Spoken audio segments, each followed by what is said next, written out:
Et bienvenue à tous dans l'Expert, content de vous retrouver ici Dorado pour une nouvelle émission où je vais vous partager mes avis et conseils pour parier la NBA. J'espère que vous avez passé une belle soirée. 5 sur 6 pour ceux qui sont membres du club privé de la team Dorado Premium. Sachez que j'ai un service pour suivre 100% de mes pronostics. Ma stratégie elle est basée sur un grand volume de pronostics afin de lisser un maximum la variance, où je mise sur plus de 100 championnats. Et vous avez un deuxième service où je vous partage les codes boostés les plus rentables en termes de basket pour ceux qui ont un capital un peu plus réduit. On n'oublie pas qu'on a des pronostics gratuits aussi sur Telegram. Les liens sont dans la description. Et pour soutenir cette chaîne, on like, on commente. Vous me partagez en commentaire vos pronostics. Vous likez, vous partagez. Vous abonnez à la chaîne si ce n'est pas fait. Et vous activez la cloche des notifications pour ne louper aucune des prochaines émissions. On prend en référence comme d'habitude toujours les cotes de PS 3838. Donc pour avoir un compte, c'est très simple, vous pouvez passer par le broker Asian Connect, le lien est dans la description, les commentaires épinglés. Vous maximiserez vos gains en pariant sur les meilleures cotes sur le marché mondial. Je crois que j'ai fait le tour au niveau de l'introduction.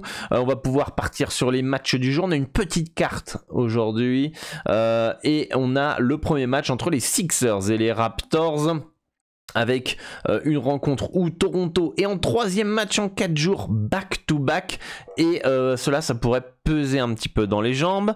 En plus on connaît la vérité d'un match n'est pas la vérité du lendemain, et hier ils ont tapé les Bucks à notre plus grand plaisir, puisqu'on avait Toronto plus 5 hier sur le club privé, et ce soir autant ils vont complètement passer à côté. En tout cas mes projections donnent une victoire 112-104 pour les Sixers, aucune value d'un point de vue handicap ni total 2 points, mais avec les départs de PJ Tucker, le départ de James Harden, etc., Kelly Oubre sera titulaire a priori. En tout cas c'est les informations qu'on a, et il aura plus d'opportunités, donc pourquoi pas un petit over 1,5, panier à 3 points à 1,699 pour Kelly Oubre dans cette rencontre.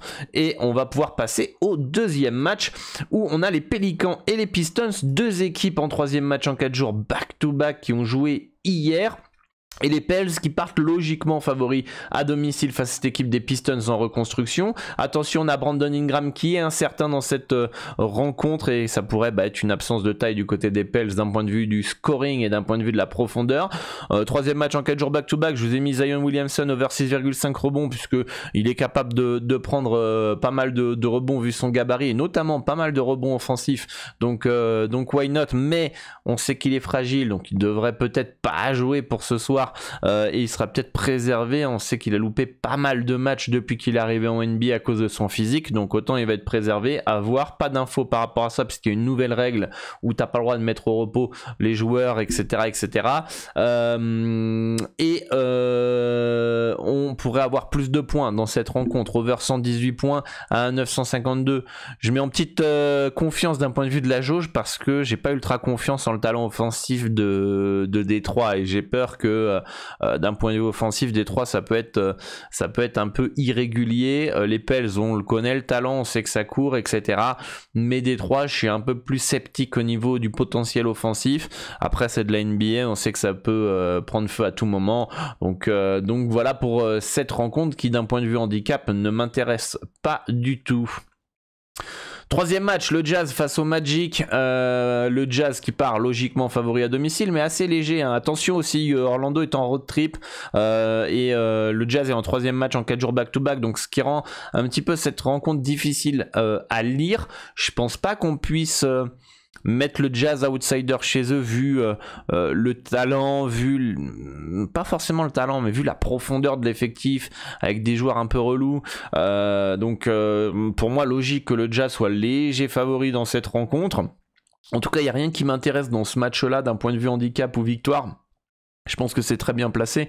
Je pense qu'on pourrait avoir plus de points que ce qui est prévu. Over 221,5 points. En tout cas, j'ai pas de doute par rapport à Utah. Pareil que Détroit, j'ai un peu plus de mal à imaginer le Magic bombarder et mettre 115 points, 120 points assez facilement. Je pense que 115 points, comme dans mes projections, c'est leur voilà, c'est le score probable. Mais s'ils scorent un peu moins, je serais pas surpris. Donc voilà, méfiance sur le over. Tout dépendra en fait de qui imposera son tempo. C'est-à-dire que si c'est Orlando qui impose son tempo, aïe. Si c'est Utah qui impose son tempo et Orlando ils sont contents, ils jouent à ce rythme-là et ils ont de l'adresse, alors là ça pourrait passer. L'avis numéro 2, c'est Lauri Markkanen, under 3,5, panier à 3 points. Je compte sur le fait que troisième match en 4 jours back-to-back, les jambes un peu lourdes, un peu court sur les tirs, et puis pour mettre 4 paniers à 3 points dans un match, il faut en tirer une dizaine. Hein. Faut en tirer une dizaine et avoir un bon pourcentage. Et est-ce que Markkanen va avoir autant de tickets shoot? Je suis pas convaincu. Donc tout dépendra. Des fois, il y a beaucoup de joueurs qui commencent par un 2 sur 2, 3 sur 3, puis après ils continuent parce qu'ils sont chauds et ils en mettent, ils sont en confiance, etc. Mais ils loupent les 2 premiers. Pas sûr qu'il aille jusqu'à 7 tirs à 3 points, mais bon, voilà, en tout cas pour moi le under 3,5 panier à 3 points me semble intéressant. Et puis Paolo Banchero, over 16,5 points à 1,869.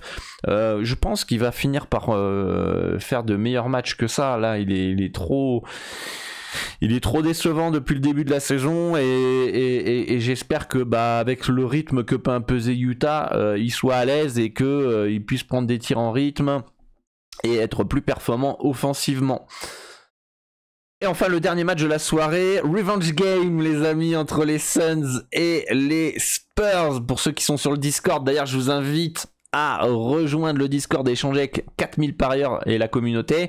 Pour ceux qui sont des anciens, maintenant le Discord il est libre à tout le monde. Avant on avait un petit peu fermé, séparé entre ceux qui étaient en bookmaker étranger et ceux qui étaient encore en bookmaker français, etc. Là on l'a ouvert pour tout le monde, donc allez-y, revenez. Le lien est dans la description, dans le Linktree, et je vous le mettrai en plus, le lien du Discord. Revenge Game, pourquoi? Parce que je sais pas si vous avez vu la fin de match entre le match entre Phoenix et San Antonio, incroyable, les Spurs qui se font mener de 20 points et sont malmenés tout le match. On se dit oh putain, le blowout, Wembanyama il est mauvais, etc. Et c'est la NBA, rien n'est fait jusqu'à la fin. Comeback des Spurs, grosse claquette de Wembanyama pour revenir à 1 point je crois, et ensuite une balle perdue sur une pression tout terrain sur KD, et il marque le panier pour la gagne, incroyable. Donc je m'attends à ce que les Suns ce soir soient très très revanchards. On a Devin Booker qui pourrait revenir, c'est pour ça que je vous ai mis Suns à 1,275 dans un combo recomposé. D'ailleurs j'ai oublié de changer le score. Mais le score il est autour de l'handicap, c'est-à-dire qu'il y a 8 points d'écart, donc en faveur des Suns. C'est pas 107-105, j'ai oublié de le changer dans le slide, donc ne vous fiez pas à ça. Je suis sûr il y en a qui vont être dans les commentaires, oui comment ça, les Suns à un 275 ou un over 226 quand tu mets score à 107-105. J'ai l'impression qu'il y en a, ils m'écoutent pas en fait. Je pense qu'il y a des gens, ils cliquent juste l'endroit où il y a le slide en fait, et puis ils mettent en pause et puis ils regardent et puis ok je note machin. Ils écoutent même pas qu'en plus ce ne sont pas mes pronostics, je le répète, ce sont des avis, c'est écrit avis. Ceux qui veulent mes pronostics, vous abonnez au club privé, vous aurez des pronostics tous les jours. Vous avez les liens dans la description et vous aurez mes pronostics avec un suivi 100% certifié sur Bet2Invest, aucune triche, sur le meilleur bookmaker au monde, un des plus difficiles à gagner. Donc voilà, si vous voulez mes pronostics, faut se rendre sur le club privé tout simplement, ou alors vous rejoignez le Telegram et vous aurez de temps en temps des pronostics gratuits, comme aujourd'hui il y a un pronostic en Euroleague, donc vous pouvez le rejoindre si ça vous intéresse. Voilà, tout simplement. Là moi je vous donne mes avis parce que je reçois énormément de messages en privé pour t'en penses quoi d'eux, voilà pourquoi elles sont nées ces vidéos.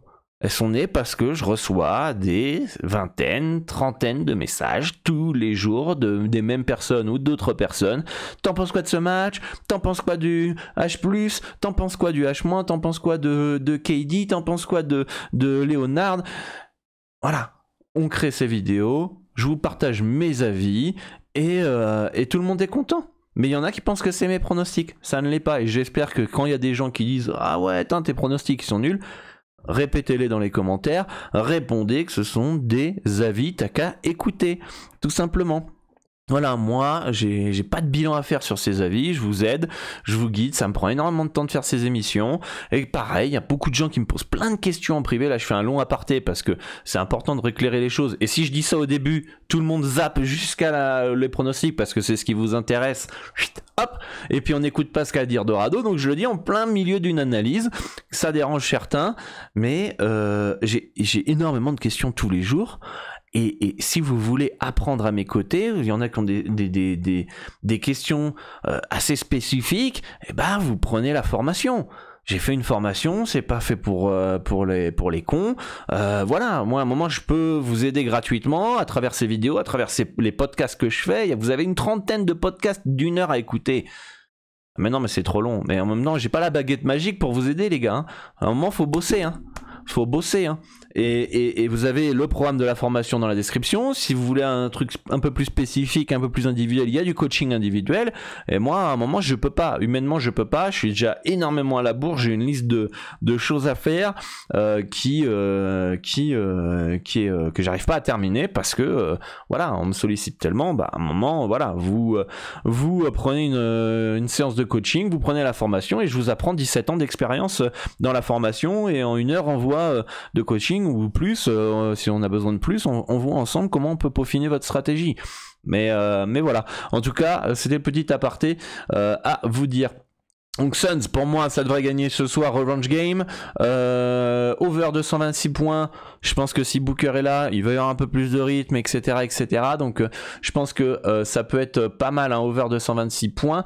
Et enfin, on va retenter, hein, KD over 1,5 panier à 3 points, 1,704. Putain, KD, là, gros, putain, tu peux pas mettre 2 paniers à 3 points. T'en as des tentatives en plus. Il a les tentatives.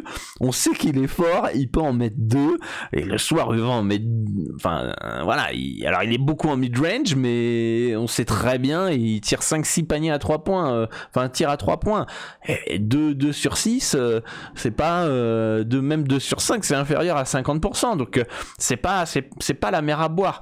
Donc le problème c'est qu'il a pas un énorme volume à 3 points, donc en fait il dépend beaucoup de son adresse et de son adresse du soir, quoi. C'est-à-dire que il a les capacités d'en mettre 20, enfin j'exagère, mais il est capable d'en mettre plein. Il est capable s'il veut en tirer 10, il peut en mettre 5. C'est sans aucun problème. En tout cas, je pense pas que ce soit dégueulasse de tenter un KD plus de 1,5 panier à 3 points. Il n'est pas passé l'autre fois, il en a mis 1. Et il en a jamais mis 2 encore dans le début de la saison. Donc je pense qu'à un moment donné, il va finir par en mettre 2. Il va mettre 30-40 points. Puis en plus, si Booker est pas là, il a les responsabilités. Donc il a beaucoup plus de tirs. Donc voilà. Voilà pour les matchs de ce soir, les amis. Bonne chance à tous pour les pronostics. Le pronostic gratuit aussi sur Telegram. On va espérer le passer. On va espérer faire le 5 sur 5 en gratuit, les amis. Hein. 5 sur 5. Dites GG, hein, partagez vos tickets sur les réseaux sociaux. Hein. Normalement aussi, regardez, les pronostics gratuits, je les partage pour ceux qui n'ont pas forcément les moyens de prendre le club privé par exemple, ou qui voudraient tester, voir comment ça se passe, est-ce que c'est des pronostics de qualité, etc. etc. Mais à un moment donné, les pronostics gratuits, ils sont là pour montrer le sérieux, montrer les compétences, et en plus vous permettent de amortir l'abonnement. C'est-à-dire que normalement avec un 5 sur 5, là aujourd'hui, si vous avez une bankroll correcte et vous n'avez pas fait de la merde de votre côté, les amis, normalement l'abonnement annuel de mon club privé, il est quasiment payé, voire même totalement payé. Hein, aucun souci par rapport avec ça. Donc voilà, c'est fait pour ça les pronostics gratuits, c'est pour vous aider justement à payer le club privé et avoir encore plus de pronostics pour être encore plus rentable, d'accord ? Donc voilà les amis, petit point sur les i, les barres sur les t. Bonne chance pour vos pronos, puis on se retrouve sur le Discord pour échanger sur la soirée NBA. Ciao ciao.